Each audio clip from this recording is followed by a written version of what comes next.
ଗୋବର ଗଣେଶର କବି ଗୁରୁପ୍ରସାଦ। ଗୋବର ଗଣେଶ କବିତାର କବି ହେଉଛନ୍ତି ଗୁରୁପ୍ରସାଦ ମହାନ୍ତି। ସେ ବୃତ୍ତିରେ ଇଂରାଜୀରେ ଅଧ୍ୟାପକ ଥିଲେ। ଶିକ୍ଷା ବିଭାଗରେ ଚାକିରି କରୁଥିଲେ। ସେ ମଧ୍ୟ ଡିପିଆଇ ପଦବୀରେ ବା ଶିକ୍ଷା ନିର୍ଦ୍ଦେଶକ ଭାବେ ନିଜର ଦାୟିତ୍ୱ ତୁଲାଇଥିଲେ। କବିତା ରଚନା କରିବା ଥିଲା ତାଙ୍କ ଜୀବନର ଆଗ୍ରହ ଓ ମାନସିକ ବିଳାସ। କବିତା ରଚନା କରି ସେ ସୁଖୀ ହେଉଥିଲେ। କଟକ ଜିଲ୍ଲାରେ ଜନ୍ମିଥିଲେ ଗୋବର ଗଣେଶ। ଆଖିର କପୋତ ମୋର, ଅଳକା ସାନ୍ୟାଲ, ଝୁନାର ଝରଣା, ଚମ୍ପା ଫୁଲ, ଛୁଟିର ଖରା ଏବଂ କାଳପୁରୁଷ ଭଳି କିଛି ବୌଦ୍ଧିକ କବିତା ଲେଖି ନଥାନ୍ତେ। ତାଙ୍କର ଏହିସବୁ ରଚିତ କବିତାଗୁଡ଼ିକ ଓଡ଼ିଆ କବିତା ସାହିତ୍ୟର ଏକ ଏକ ଅମଳିନ କାଳଜୟୀ ସମ୍ପଦ। ଜୀବନରେ ସେ ବେଶୀ ସଂଖ୍ୟକ କବିତା ଲେଖିନାହାନ୍ତି ସତ, କିନ୍ତୁ କିଛି ରୁଚିଶୀଳ କବିତା ଲେଖି ଓଡ଼ିଆ ଆଧୁନିକ କବିତାକୁ ପରିପୁଷ୍ଟ ଓ ସମୃଦ୍ଧ କରିଛନ୍ତି। ତାର ଗତିକୁ ଆଗୋସାର କରିଛନ୍ତି। ଏଥିପାଇଁ ସେ ସ୍ମରଣୀୟ। ସମୁଦ୍ର ସ୍ନାନ ଓ ନୂତନ କବିତା ଆଲୋଚ୍ୟ ତାଙ୍କର ଦୁଇଟି କବିତା ସଂକଳନ। ଗୋବର ଗଣେଶ କବିତାଟି ସମୁଦ୍ର ସ୍ନାନ କବିତା ସଂକଳନରୁ ସଂଗୃହୀତ। କବିତା ରଚନା କରି ସେ ପୁରସ୍କୃତ ହୋଇଛନ୍ତି। ତାଙ୍କ କବିତାଗୁଡ଼ିକ ବହୁଳ ଭାବରେ ଶ୍ରେଣୀକକ୍ଷରେ ପାଠ୍ୟାନ୍ତର୍ଗତ ହୋଇ ପାଠକୀୟ ସମାଜରେ ଆଦର ଲାଭ କରିଛି। ସାମ୍ପ୍ରତିକ ଆଧୁନିକ ଯୁଗର ଜଣେ ପ୍ରତିଷ୍ଠିତ କବି। ବିଷାଦବାଦ ତାଙ୍କ କବିତାର ଅପର ବିଶିଷ୍ଟ ଦିଗ ବୋଲି ସମୀକ୍ଷକ କୁହନ୍ତି। ସାହିତ୍ୟରେ ବ୍ୟକ୍ତିବାଚକତା କହିଲେ ବ୍ୟକ୍ତି ଚରିତ୍ରର ଚିତ୍ରଣ ବିଶ୍ଳେଷଣକୁ ମାତ୍ର ଏକକ ପ୍ରାଧାନ୍ୟ ରୀତିରେ ରଚନା କରି ରୂପ ଦିଆଯାଇଥିବାକୁ ବୁଝାଏ। ସାହିତ୍ୟରେ କେଉଁଠି ବ୍ୟକ୍ତିତ୍ୱ କେବଳ ମାତ୍ର ନାୟକ ହୋଇ ଚିତ୍ରିତ ରୀତିରେ ଫୁଟିଉଠେ, ତାହା ହିଁ ସାହିତ୍ୟରେ ବ୍ୟକ୍ତିବାଚକତା ବା ବ୍ୟକ୍ତିବାଦିତା। ଯେପରି କବି ରମାକାନ୍ତ ରଥଙ୍କର ଚନ୍ଦ୍ରମାର ଚୂଡ଼ି, ମାଷ୍ଟରାଣୀ କବିତା, ବୈକୁଣ୍ଠନାଥଙ୍କର ଉମା କବିତା, ସଚ୍ଚିଦାନନ୍ଦ ରାଉତରାୟଙ୍କର ପ୍ରତିମା ନାୟକ କବିତା, ଅଳକା ସାନ୍ୟାଲ କବିତା। ସେହିଭଳି କବି ଗୁରୁପ୍ରସାଦ ମହାନ୍ତିଙ୍କ ସଂଶ୍ରିତ ଗୋବର ଗଣେଶ କବିତା। ଯେଉଁ କବିତାରେ ଏକକ ବ୍ୟକ୍ତି ମଣିଷ ହିଁ ହୋଇଛି କବିତାର ନାୟକ ଓ ତାର ବୈଷୟିକ ବିଷୟଗତ ଆଧାର। ତାହାରି ମାଧ୍ୟମରେ ଜୀବନର ସତ୍ୟ, ତାହାରି ଚିତ୍ର ଓ ବୈଚିତ୍ର୍ୟ ରୁଚିର ଓ ସୁରୁଚି ଶୈଳୀରେ ପ୍ରକାଶିତ ଅଭିବ୍ୟଞ୍ଜିତ। ରଚିତ କବିତାର ଉଦ୍ଦେଶ୍ୟ କରିବା ପୂର୍ବରୁ ସାହିତ୍ୟର ସାମାଜିକ ଉପଯୋଗିତା ପରିପ୍ରେକ୍ଷୀରେ କବିତାର ସାମାଜିକ ଚାହିଦା ଓ ତାର ନାମିକ ବିଶେଷତ୍ୱ ପରିପ୍ରେକ୍ଷୀରେ ଗୋବର ଗଣେଶ କବିତାର ନାମିକ ବିଶେଷତ୍ୱକୁ ସୂଚାଇବା ପ୍ରାସଙ୍ଗିକ ମନେହୁଏ। ସାହିତ୍ୟକୁ ବ୍ୟକ୍ତି ବା ଜଣେ ଲୋକ ସାହିତ୍ୟିକ ହୋଇ ରଚିଥିଲେ ମଧ୍ୟ ତାର ଚାହିଦା ସବୁବେଳେ ମଣିଷ ଜାତି ପାଇଁ ଓ ସମାଜ ପାଇଁ ସାମୂହିକତା ଦୃଷ୍ଟିରୁ ଥାଏ। ସାହିତ୍ୟକୁ ଜଣେ ଲେଖୁଛି, କିନ୍ତୁ ତାକୁ ଗୋଟିଏ ନିର୍ଦ୍ଦିଷ୍ଟ ଭାଷାର ଅଧିକାଂଶ ପାଠକ ଗୋଷ୍ଠୀ ପଢ଼ୁଛନ୍ତି। ତେଣୁ ସାହିତ୍ୟ ଯଦି ଭଲ, ସମୁଚ୍ଚ ଓ ସମାଜଦାୟୀ ନ ହେବ, ତାହେଲେ ତାକୁ କିଛି ପାଠକେ ଯଦିଓ ପଢ଼ିବେ କିନ୍ତୁ ଚାହିଁବେ ନାହିଁ, ଆଦୃତି କରିବେ ନାହିଁ, ତାର ନୀଚ ଦୃଷ୍ଟିପଣ ପାଇଁ, ନିକୃଷ୍ଟ ରଚନା ପାଇଁ। ସାହିତ୍ୟର ଗତି ଯଦି ଏମିତି ହୁଏ, ତେବେ ତାର ସାମାଜିକ ଉପଯୋଗିତା କଦାପି ରହିବ ନାହିଁ। ପାଠକ ଯଦି ସାହିତ୍ୟକୁ ଚାହିଁବ ନାହିଁ, ତେବେ ତାର ସ୍ଥିତି ନାହିଁ, ସେ ସ୍ଥିତିହୀନ। ତେଣୁ ଏହି ବିଚାରକୁ ଆଖି ଆଗରେ ରଖି ସାହିତ୍ୟ ରଚିତ ହେଲେ ତାର ସାମାଜିକ ଉପଯୋଗିତା ନିଶ୍ଚୟ ରହିବ। କୌଣସି ଜିନିଷର ସମାଜ ହିତକାରୀ ଗୁଣକୁ ସାମାଜିକ ଉପଯୋଗିତା କୁହାଯାଏ। କେତେଦୂର ବସ୍ତୁଟି ସମାଜର କାମରେ ଲାଗିପାରୁଛି, ତାହା ହିଁ ସାମାଜିକ ଉପଯୋଗିତା। ଏଭଳି ବ୍ୟକ୍ତିତ୍ୱ ମାନବ ସମାଜରେ ଅନେକ ଅଛନ୍ତି। ଆଲୋଚ୍ୟ କବିତା ଗୋବର ଗଣେଶର ସାମାଜିକ ଉପଯୋଗିତା ହେଲା, ବୟସର ଗୋଟିଏ ନିର୍ଦ୍ଦିଷ୍ଟ ପ୍ରଭାବ ଜୀବନରେ ରହିଛି। ସବୁ ବୟସରେ ସବୁ କାମ, ସବୁ ବିଷୟ ହୁଏ ନାହିଁ। ଯେଉଁ ବୟସରେ ଯାହା। ସୁତରାଂ ଯୌବନରେ ହିଁ ମଣିଷ ପ୍ରେମ କରେ, ବିବାହ ଆକାଙ୍କ୍ଷୀ ହୁଏ, ଯୌବନ ରସରେ ପାଳିତ ହୁଏ। ଯୌବନ ଟପିଗଲେ ତାର ମାଧୁର୍ଯ୍ୟ, ଚାରୁତା, ରୁଚିତା, ସୌନ୍ଦର୍ଯ୍ୟ ରହେ ନାହିଁ। ଯଦି ଯଦିଓ ମନ ଏହି କଥାକୁ ମାନୁନଥାଏ, ଅଙ୍ଗୀକାର କରୁନଥାଏ, ମନ ଓ ବୟସ କଦାପି ସମାନ୍ତରାଳ ନୁହେଁ, ସମବାଚୀ ନୁହେଁ। ମନ ସହିତ ବୟସର ସମ୍ପର୍କ କିଛି ଅଂଶରେ ଅଛି, କିନ୍ତୁ ସବୁ ଅଂଶରେ କଦାପି ନାହିଁ। ତଥାପି ମଣିଷ ପରିସ୍ଥିତି ଚାପରେ ହେଉ ବା ମନର ଇଙ୍ଗିତରେ ହେଉ, ରୁଚିର ଚାହିଦାରେ ହେଉ, ନିଜ ଜୀବନରେ ଯୌବନ ଟପିଗଲେ ସୁଦ୍ଧା ପ୍ରେମମତ୍ତ ହୁଏ, ପ୍ରେମ ପାଗଳ ହୁଏ ଏବଂ ଯେଉଁଥିରେ ଦେଖାଦିଏ ତାର ମାନସିକ ସ୍ତରରେ ବିକାର ବା ଗୋଳମାଳ। ମନ ଏ କ୍ଷେତ୍ରରେ ବୟସ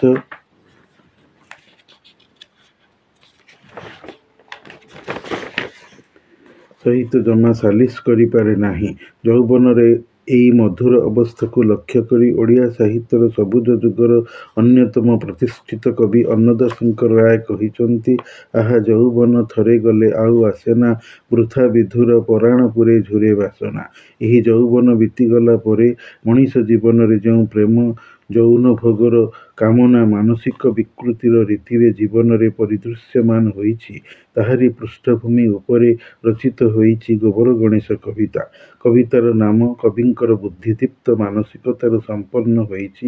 ଗୋବର ଏକ ବର୍ଜ୍ୟବସ୍ତୁ, ଗୋବର ମୂର୍ଖତାର ପ୍ରତୀକ। ତୋ ମୁଣ୍ଡରେ କ'ଣ ଗୋବର ଭର୍ତ୍ତି ହୋଇଛି, କଥାକୁ ବୁଝିପାରୁନୁ? ଅର୍ଥ ହେଲା ଲୋକଟି ବୋକା ଥିବାରୁ ଏଭଳି ଗାଳି ଖାଇଛି। ଗଣେଶ ଚାଲାକର ପ୍ରତୀକ। ଦୁଇ ବିପରୀତମୁଖୀ ଶବ୍ଦରେ କବିତାର ନାମକରଣ ହୋଇଛି। ଚତୁର ଲୋକ ହିଁ ବିଦ୍ୟାୟିତ, ପରନ୍ତୁ ଗଣେଶ ବିଦ୍ୟାର ଦେବତା। ସେ ପୁଣି ବିଦ୍ୟାଦାତା। ତାଙ୍କୁ ଆଣି ଗୋବର ସହିତ ଯୋଗ କରିବା ଭିତରେ କବିଙ୍କର ରହିଥିବା ଲକ୍ଷ୍ୟଟି ହେଲା, ଯେଉଁ ବିଗତ ଯୌବନ ନାୟକଟି, ଦରବୁଢ଼ା ବ୍ୟକ୍ତିଟି ନିଜ ଜୀବନର ସୁନେଲି ସ୍ୱପ୍ନ ମୁହୂର୍ତ୍ତଗୁଡ଼ିକ ବିତିଗଲା ପରେ ପରିସ୍ଥିତି ଚାପରେ ହେଉ ବା ନିଜର ମନର ଅଳିକ ଖିଆଲ ଯୋଗୁଁ ହେଉ, ପ୍ରେମ ଓ ଯୌନ କାମନାରେ ମନରେ ବିକାର ବା ପାଗଳାମି ଆଣି ତାକୁ ପାଇବା ପାଇଁ ବ୍ୟସ୍ତ ଅଧୀର ହୋଇ ଉଠୁଛି। ସେ ଜାଣୁଛି ଯେ ସେ ଯାହା କରୁଛି ସମାଜ ଆଖିରେ ତାହା ଦୋଷାବହ। ନୀତିର ଚାହାଣୀରେ ସେସବୁ ପାପାକ୍ଳିଷ୍ଟ ଦେହ। ସେସବୁକୁ ଚାହେଁ ନାହିଁ। ତଥାପି ଦେହର ଇଚ୍ଛା ବିରୁଦ୍ଧରେ ମନର ଓରମାନ ମେଣ୍ଟାଇବା ପାଇଁ ସେ ବୃଥାରେ ଏଭଳି ପାପାଚାର କରି ଚାଲିଛି, ସମାଜ ଆଖିରେ ଅପମାନିତ ହୋଇ ସୁଦ୍ଧା। ତେଣୁ ସେଇ ନାମହୀନ ବ୍ୟକ୍ତିଟି ଯାହା କାମ କରୁଛି, ସେ ତାହା ଜାଣୁଛି ଏବଂ ତାହା ତାର ନିଜର ସଜ୍ଞାନ ଚିତ୍ତର କାମ। ସେ ଯେଉଁ କାମ କରୁଛି ସେ ବି ବେଶ୍ ସଚେତନ। ସେ କାମ କରିବା ଦ୍ୱାରା ତାର ମନର ତୃଷ୍ଣା ମେଣ୍ଟିବ ନାହିଁ। ସାମୟିକ ତୃପ୍ତି ମିଳିଲେ ମଧ୍ୟ ତାହା ଚିରସ୍ଥାୟୀ ଦୃଷ୍ଟିରେ ବିଷାଦକର। ସେଥିପାଇଁ ସେ କବି ଦୃଷ୍ଟିରେ ପରିଗଣିତ ହୋଇଛି ମୂର୍ଖ ପଣ୍ଡିତ ବା ଭୂସ୍ପଣ୍ଡିତ ବା ଜାଣିସିଆଣିଆ ବଦମାସରେ। ଚେଇଁ ଶୋଇଥିବା ଲୋକକୁ କେହି ହେଲେ ଉଠାଇ ପାରନ୍ତି ନାହିଁ। ଗୋବର ମୂର୍ଖର ପ୍ରତିନିଧିତ୍ୱ କରେ। ଗଣେଶ ବ୍ୟକ୍ତିର ନାମ କାମ ସମ୍ପର୍କରେ ଜାଣୁଥିବା ସ୍ଥାନର ବା ବିହିତ ଜ୍ଞାନର ପ୍ରତୀକାୟିତ ଅଭିବ୍ୟକ୍ତି। ତାଛଡ଼ା ଗଣେଶ ମୂର୍ତ୍ତି ମାଟି ଗୋବର ମିଶି ତିଆରି ହୁଏ। ଏଣୁ କବି କବିତାର ନାମ ରଖିଛନ୍ତି ଗୋବର ଗଣେଶ। କବିତାଟି ଆତ୍ମମୁଖୀନ ଶୈଳୀରେ ରଚିତ, ଯାହାକୁ ଇଂରାଜୀରେ ସଲିଲୋକି ବା ମନୋଲୋଗ ବୋଲି କୁହାଯାଏ। କବିତାରେ ଚରିତ୍ର ନିଜେ ନିଜକୁ କହୁଥିଲେ ଆତ୍ମମୁଖୀନ ଶୈଳୀ ହୁଏ। କବି ନିଜେ ଉଇହ ବା ଅଲଗା ହୋଇ ରହିଯାଇ ବ୍ୟକ୍ତିର ନାମକୁ ଗୋବର ଗଣେଶ ଦେଇ ତାହାରି ଦ୍ୱାରା ତାରି ଜୀବନର କଥା କହିବା ସାଙ୍ଗକୁ ଜୀବନର ସତ୍ୟ ପ୍ରକାଶ ତଥା ତାର ବୈଚିତ୍ର୍ୟ ବିମୋହନର କଥା କହି ଦେଇଛନ୍ତି। ଆବେଗାତ୍ମକ ଶୈଳୀରେ, କିଞ୍ଚିତ୍ ବୌଦ୍ଧିକ ଭାଷାବିନ୍ୟାସରେ ଓ କବିତାର ଆକୃତିଗତ ପରିବୃଦ୍ଧିରେ। କବିତାଟି ଆକୃତିରେ ଦୀର୍ଘ। କଟକ ସହରର ସ୍ଥାନକୁ ନେଇ ରଚିତ। କାରଣ ଅନେକ ସ୍ଥଳରେ କଟକ ସହର, କାଠଯୋଡ଼ି ନଦୀର ନାମ ବାରମ୍ବାର ଉଲ୍ଲେଖିତ ହୋଇଅଛି। ଗୋବର ଗଣେଶ ନାମକ ବ୍ୟକ୍ତିର ଜୀବନରେ ଅଭାବ ଅନେକ। ସ୍ତ୍ରୀ ଅଛି କି ନାହିଁ ଜଣାପଡ଼ୁନି। ଯଦିବା ଅଛି, ସେ ଜଣେ ସ୍ତ୍ରୀରେ ସନ୍ତୁଷ୍ଟ ହୋଇନଥିବା ସ୍ୱାମୀ ବା ପୁରୁଷ। ସେ ବେଶ୍ୟା ଆସକ୍ତ ମନଧାରୀ ବ୍ୟକ୍ତି। ସହସ୍ର ଶଯ୍ୟାର ନାୟକ ହେବାକୁ ଇଚ୍ଛୁକ। ସେ ଲାଗି ଗୋବର ଗଣେଶ ଆଖ୍ୟା ପାଇଛି। ତାର ଜୀବନ ହେଉଛି ଏକ ବିବର୍ଣ୍ଣ ବେଳାଭୂମି, ଯେଉଁଠି ପ୍ରେମ କାମନାର ନିଷ୍ପତ୍ତି ଢେଉ ଲହଡ଼ି ଭାଙ୍ଗିଲେ ସୁଦ୍ଧା ବୟସର ବାଲିପାଚିରିକୁ ଠିଆ କରି ରଖିପାରି ନାହିଁ। ରହିଯାଏ ଅଭାବ। ତଥାପି ବିବର୍ଣ୍ଣ ବେଳାର ଢେଉ ପରେ ଢେଉ ଭାଙ୍ଗେ ଯେତେ ଢେଉ, ବାଲିର ପାଚିରି ଯାଏ ଛିନ୍ନ ଭିନ୍ନ ସମତୁଲ ହୋଇ। ତାର ଜୀବନ ଗଛର ପଉଶର ପତ୍ରଝଡ଼ା ଏକ ଅନିର୍ଦ୍ଦିଷ୍ଟ ମୁହୂର୍ତ୍ତରେ ଆସିଯାଇଛି। ମନସ୍ତାତ୍ତ୍ୱିକ ଶୈଳୀରେ କବିତାଟି ରଚିତ ହୋଇଥିବାରୁ ନାୟକର ମନୋବେଦନା ସୁସ୍ପଷ୍ଟ ଆକାରରେ ପରିପ୍ରକାଶିତ ହୋଇପାରିଛି। ପ୍ରେମ ଓ ଯୌବନ ଉପଭୋଗ ପାଇଁ ଅତିକ୍ରାନ୍ତ ବୟସରେ ଗୋବର ଗଣେଶ ବ୍ୟକ୍ତିର ଯେଉଁ ଆବେଗ, ଆକୁଳତା, ବ୍ୟସ୍ତତା, ଅଧୀରପଣ ଓ ଯୁବତୀ ରୂପର ସ୍ମୃତି, ତାର ସୁଗଠିତ ତନୁବଲ୍ଲରୀର ଯେଉଁ ଆକର୍ଷଣ, ଏସବୁର ଚମତ୍କାର ବର୍ଣ୍ଣନା କବି ଚିତ୍ରଧର୍ମୀ ଭାଷାରେ ଆବେଗପ୍ରାଣ ହୋଇ ସୁଦୀର୍ଘ ରୀତିରେ ବର୍ଣ୍ଣନା କରିଛନ୍ତି, ଯାହାର ସବିଶେଷ ଉଲ୍ଲେଖ ଏ କ୍ଷୁଦ୍ର ଆଲୋଚନାରେ ଅସମ୍ଭବ।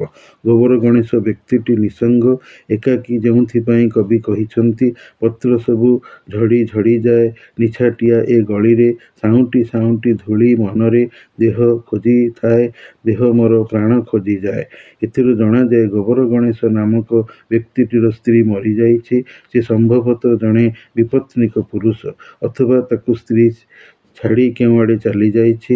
ସେଥିପାଇଁ ବୋଧେ କବିଙ୍କର ଏ ବାକ୍ୟ ସଂଯୋଜନା ଓ ସେଥିପାଇଁ କାବ୍ୟ ନାୟକର ଯୌନଭୋଗର ବ୍ୟସ୍ତତା। ଯେହେତୁ ତାର ଅଭାବ ଏବେ ବି ତାର ଜୀବନରେ ଅପୂରଣୀୟ ଅଛି, ସେ ତାକୁ କୌଣସି ଉପାୟରେ ପାଇବାକୁ ଚାହେଁ।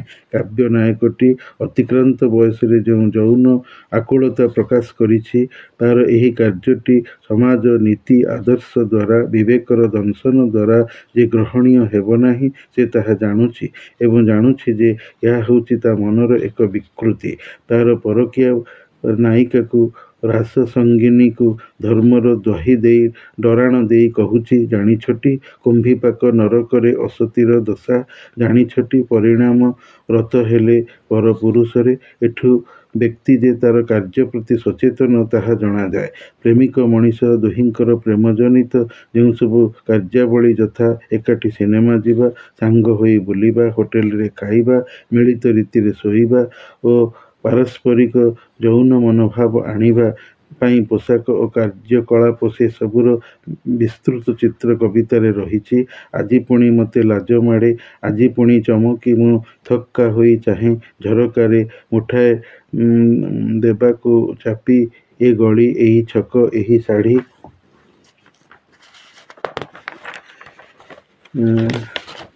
ଦାମୀ ଗହଣାରେ, ଥିଏଟର ସିନେମାରେ ସବୁ ସିଟ୍, ସବୁ ଟେବୁଲ, ସବୁ ହୋଟେଲର।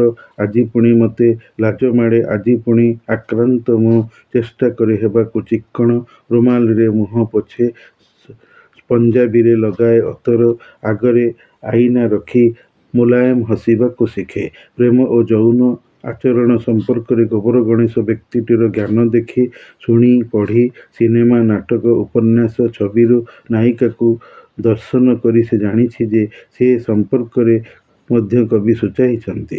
ଗୋବର ଗଣେଶ ବ୍ୟକ୍ତିଟିର ଯୌବନ ଚାଲିଯିବାରେ, ସେ ବୁଢ଼ା ହୋଇଯିବାର ଅବଶୋଷକୁ ମଧ୍ୟ କବି ଦେଖାଇଛନ୍ତି।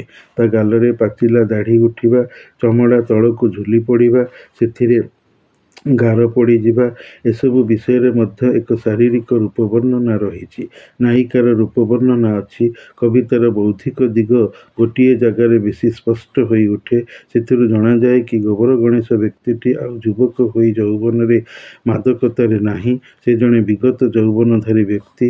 ସେ ଆଉ ଯୁବତୀ ନାୟିକାର ନାୟକ ହୋଇପାରିବ ନାହିଁ। କବିଙ୍କ ଲେଖନୀରେ ଗୋବର ଗଣେଶଟି କହୁଛି, ମୁଁ ନୁହେଁ ଧୂପର ହୀର, ଗାର୍ଲସ ସ୍କୁଲ, ଚୁମ୍ବନ ଅବା ଚମ୍ପୁର ନାୟକ। ଚାରୁକଳା ଅଭାବ ମୋଠାରେ। ତାର ସିଲ୍କ ଲୁଗାର ଛାତି ତଳୁ ଯେବେ ଉଙ୍କି ମାରେ, ଧନୁରେ ମୁଁ ଯୋଡ଼ି ନାହିଁ କାଗଜ, ପ୍ରେମପତ୍ର ବା କଟନ ସହାୟକ। ଧୂପ ମାୟାଧର ମାନସିଂହଙ୍କର ଏକ ପ୍ରେମ କବିତା ଗ୍ରନ୍ଥର ନାମ। ଏଠାରେ କେବଳ ପ୍ରେମ କବିତା ସବୁ ରହିଛି। ଗାର୍ଲସ ସ୍କୁଲ, ଚୁମ୍ବନ କବିଚନ୍ଦ୍ର କାଳୀଚରଣ ପଟ୍ଟନାୟକଙ୍କର ଦୁଇଟି ନାଟକର ନାମ। ଚମ୍ପୁର ନାୟକର ଅର୍ଥ ହେଲା କବିସୂର୍ଯ୍ୟ ବଳଦେବ ରଥଙ୍କର କିଶୋର ଚନ୍ଦ୍ରାନନ୍ଦ। ଚମ୍ପୁ ଓ ତାହାର ନାୟକ ଶ୍ରୀକୃଷ୍ଣଙ୍କୁ ଇଙ୍ଗିତ କରାଯାଇଛି। ଏସବୁ କିଛି ସେଇ ହଲୋ ମ୍ୟାନ ବା ଶୂନ୍ୟ ମଣିଷଟି ପଢ଼ିଛି ଓ ସେହି ଅନୁଯାୟୀ ନିଜକୁ ପ୍ରେମିକ କରି ଜୀବନରେ ସଜାଇଅଛି। ଧନୁରେ ମୁଁ ଯୋଖି ନାହିଁର ଅର୍ଥ ହେଲା କାମଦେବ ଓ ତାଙ୍କ ପୁଷ୍ପଧନୁର ମିଥ୍ କଳ୍ପଟି। କାମଦେବ ହେଉଛନ୍ତି ହିନ୍ଦୁ ଧର୍ମରେ ପ୍ରେମର ଦେବତା। ସାହେବମାନେ ବାଣ। କ୍ରୋଟନ୍ ଏକ ପ୍ରକାର କଣ୍ଟାଳିଆ ଛୋଟ ଗଛ, ଅର୍ଥାତ୍ ଗୋବର ଗଣେଶର ପ୍ରେମ କଣ୍ଟା ଭଳି ଆଘାତକାରୀ ନୁହେଁ, ବରଂ ସେଥିରେ ମନପ୍ରାଣ ଦାନକାରୀ। ଗୋବର ଗଣେଶ ବ୍ୟକ୍ତିଟିର ଏହି ରସିକ ପ୍ରେମବଣତାକୁ ଦେଖି ନାଗର ହେବାର, ହୀର ହେବାର ଦୁଃସାହସକୁ ଥଟ୍ଟା କରିଛି ତାର ତରୁଣୀ ନାୟିକା। ଏଣୁ କବି କହିଛନ୍ତି, ସେ ଯଦି କେବେ କୁହେ, ଭୁଲ ସବୁ ଗଧ ତୁମେ, ବୋକା ତୁମେ, ଓଲୁ ତୁମେ, କାଳିସାର ଭେଳିକି ତୁମର, ସେ ଯଦି ଝରିଯାଏ ହସି ହସି ଲୋଟି ତାର ବିଛଣା ଉପରେ ଛେପ ଢୋକି ତଣ୍ଟି ଶୁଖିଯାଏ। ଗୋବର ଗଣେଶ ବ୍ୟକ୍ତିଟି ବୟସରେ ସିନା ଯୁବକତ୍ୱ ନାହିଁ, ପରନ୍ତୁ ମନରେ ଯୁବକ ଅଛି। ନିଜକୁ ସେ ସେମିତି ମଧ୍ୟ ଭାବୁଛି। ତାର ଏହି ମନୋଭାବ କବିଙ୍କ ଲେଖନୀରେ ମୁଁ ଦେଖିଛି। ସନ୍ଧ୍ୟା କେତେ ମ୍ଳାନ ହୋଇ ଯାଇଛି ମିଳାଇ, ପତ୍ର କେତେ ଝଡ଼ି ଝଡ଼ି ସମୟକୁ ଯାଇଛି ଗଡ଼ାଇ। ଆରସିରେ ମୁହଁ ଦେଖି ମୁଁ ମାପିଛି, କେତେ ଗାଢ଼ ହୋଇ ଆଖି ମୋର ଛୁଇଁଛି କୋରଡ଼। ମୁଁ ଦେଖିଛି ତୋଫାନ ଓ ଝଡ଼। ପୁନଶ୍ଚ କାଠଯୋଡ଼ି ଛାତି ଖୋଲି କେତେ ବାଲି ଦେଇଛି ଉଡ଼ାଇ। ତାପରେ ସମାନ ସବୁ ସମତୁଲ, ନିଶ୍ଚିହ୍ନ, ନିରୋଳ। ସବୁ ଭୁଲ, ସବୁ ଠିକ୍, ମୂର୍ଚ୍ଛା ହୋଇ ପଡ଼ିଅଛି ଶୋଇ। ଆକାଙ୍କ୍ଷାର ଭୁଲ ଠିକ୍ ଦେଖେ ନାହିଁ। ଆକାଙ୍କ୍ଷା ଭୁଲ ଠିକ୍ ଦେଖେ ନାହିଁ। କବିତାର ଶେଷରେ ଗୋବର ଗଣେଶ ବ୍ୟକ୍ତିଟି ଭାବୁଛି, ଯଦିଓ ସେ ବୟସରେ ବୃଦ୍ଧ, ତଥାପି ମନରେ ସେ ଯୁବକ। ତାର ମନର ଏହି ଚିନ୍ତା ଭାବନା ନାୟିକାକୁ ନେଇ ହୋଇଥାଉ ସେ ପରକୀୟା, ଗଣିକା, ଅସତୀ ଅଥବା ଦୋଚାରଣୀ। ତଥାପି ଗୋବର ଗଣେଶର ନାୟିକା ପ୍ରାଣପ୍ରିୟା। କାରଣ ତାର ସହିତ ଏକାଠି ମିଶି ସେ ବିଗତ ଯୌବନକୁ ପାଇଥିବା ଯୌବନର ନିଶାରେ ପରିଣତ କରି ମନର ଇଚ୍ଛାକୁ ସାମୟିକ ହେଲେ ବି ପରିତୃପ୍ତ କରିପାରିଛି। ସମାଜ ଆଖିରେ, ନୀତିବେତ୍ତାଙ୍କ ଦୃଷ୍ଟିରେ ଯଦିଓ ତାହା ପାପ, ତଥାପି ତାହା ଶ୍ରେୟ ହୋଇ ଅନ୍ତତଃ ତା ଜୀବନ ପାଇଁ ରହିଥିବ। ଏମିତି ଭାବରେ ହିଁ ତାର ଜୀବନ ବିତିଯିବ। ଯଦିଓ ତାର ବୟସରେ ଚୈତ୍ର କେବେ ବି ପତ୍ର ଧରାଇ ନ ଆସୁ, ତାର ଜୀବନ ଯୌବନର ଗଳି ମୋଡ଼ଟି ବୟସର ଧାପ ବା ଆଘାତ ମାଡ଼ରେ କେବେ ହେଲେ ପୁଣି ଥରେ ବଞ୍ଚି ନ ଉଠୁ। ସବୁକିଛି ଯୁକ୍ତିତର୍କ ତା ପାଇଁ ନିଷ୍ଫଳ। କାରଣ ସେ ନୀତିବାନ ନୁହେଁ। ନୀତିଜ୍ଞ ପାଖରେ ଯୁକ୍ତି କାମ କରେ, ସେ ତାର୍କିକ ହୁଏ। ଯେହେତୁ ଗୋବର ଗଣେଶ ବ୍ୟକ୍ତିଟି ଅନୈତିକ, ସେଥିପାଇଁ ତା ପାଖରେ ବାଦ ପ୍ରତିବାଦ ନାହିଁ। କେବଳ ମନର ଇଚ୍ଛା ବା ଆକାଙ୍କ୍ଷା ହିଁ ଏକମାତ୍ର ମୀମାଂସା। ବୟସର ଧକ୍କାରେ ସେ ନିଜ ଜୀବନର ବୃଦ୍ଧତ୍ୱ ପତ୍ରହୀନ ଗଛକୁ ଠିଆ ହୋଇ ରହିଥିବାର ଦେଖିଲେ ମଧ୍ୟ ସେ କିନ୍ତୁ ମନର ଆବେଗରେ ଉତ୍ତାଳ, ଉନ୍ମତ୍ତ, ଉନ୍ମନା ଏବଂ ଯେଉଁଥିରେ ଯୁବତୀ ଓଠର ମୋହନ, ଆକର୍ଷିତ ସ୍ପର୍ଶର ଓ ନାରୀ ସମ୍ଭୋଗର ସ୍ଥିତିଟି କେବଳ ଅଛି। ଏହା ହିଁ ସଂଶିତ ଗୋବର ଗଣେଶ କବିତାର ସଂକ୍ଷିପ୍ତ ଭାବାର୍ଥ। କେବଳ ବିଷୟଗତ ଅବସ୍ଥିତି ଦୃଷ୍ଟିରୁ, ଯେଉଁଥିରେ ପ୍ରତ୍ୟାଶା ନାହିଁ ଯୌବନର ବୟସଗତ ଫେରିବାର, କିନ୍ତୁ ମନର ଭୌଗିକ ବା ଉପଭୋଗ ଜନିତ ଇଚ୍ଛାଟି ଅବଶ୍ୟ ବଳବତ୍ତର ରହିଅଛି। ଯେହେତୁ ସେ ଔପନ୍ୟାସିକ ନିତ୍ୟାନନ୍ଦ ମହାପାତ୍ରଙ୍କର ଜୀଅନ୍ତା ମଣିଷ, ଉପନ୍ୟାସର ଅନ୍ୟତମ କବି ନାୟକ, କବିତାର ହିରୋ, ନାରୀ ସାଥୀ ନଥିଲେ ଜୀବନରେ ଏକାକୀ ବଞ୍ଚିବା ତାର ଦୁର୍ବିଷହ ହୋଇଯିବ। ବୁଢ଼ାବେଳେ କିଏ ତାର ସେବା କରିବ, ଦେଖାଶୁଣା କରିବ? ସେଥିପାଇଁ ସେ ଗୋବର ଗଣେଶ ହବାକୁ ସଜ୍ଞାନ ଚିତ୍ତରେ ବାଧ୍ୟ। କବିତାର ସାମାଜିକ ଉପଯୋଗିତା ଏଠି ରହିଛି। ଦୁର୍ନାମ ମଣିଷକୁ ସହାୟ କରିବନି, ତେଣୁ ତାକୁ ଖାତିର କାହିଁକି? ଏହି କବିତାଟି ମୁଁ ଯେତେବେଳେ ସମ୍ବଲପୁର ବିଶ୍ୱବିଦ୍ୟାଳୟରେ M.A. ଶ୍ରେଣୀରେ ପାଠ ପଢୁଥିଲି, ଏହି କବିତାଟି ମୋର କୋର୍ସରେ ରହିଥିଲା। ଡକ୍ଟର ଆଦିକନ୍ଦ ସାହୁ ଏ କବିତାଟିକୁ ପଢ଼େଇଥିଲେ, ହେଲେ ସେ ଧାଡ଼ିକୁ ଧାଡ଼ି କବିତା ବୁଝେଇ ପାରି ନଥିଲେ। ଏବଂ ଏହି ଆଲୋଚନାଟି ମୋର 2010 ଅର୍ପଣ ପତ୍ରିକା, ଯାହାକି ବାଲେଶ୍ୱରରୁ ବାହାରୁଥିଲା, ସେହି ପତ୍ରିକାରେ ପ୍ରକାଶିତ ହୋଇଥିଲା। ସେହି ପତ୍ରିକାର ମୁଦ୍ରିତ ରୂପକୁ ମୁଁ ଏଠାରେ ପେଶ କଲି। ତେଣୁ କିଛି ଯଦି ଭୁଲ ହେଇଯାଇଥାଏ ତାହେଲେ ଦୟାକରି କ୍ଷମା ଦେବେ।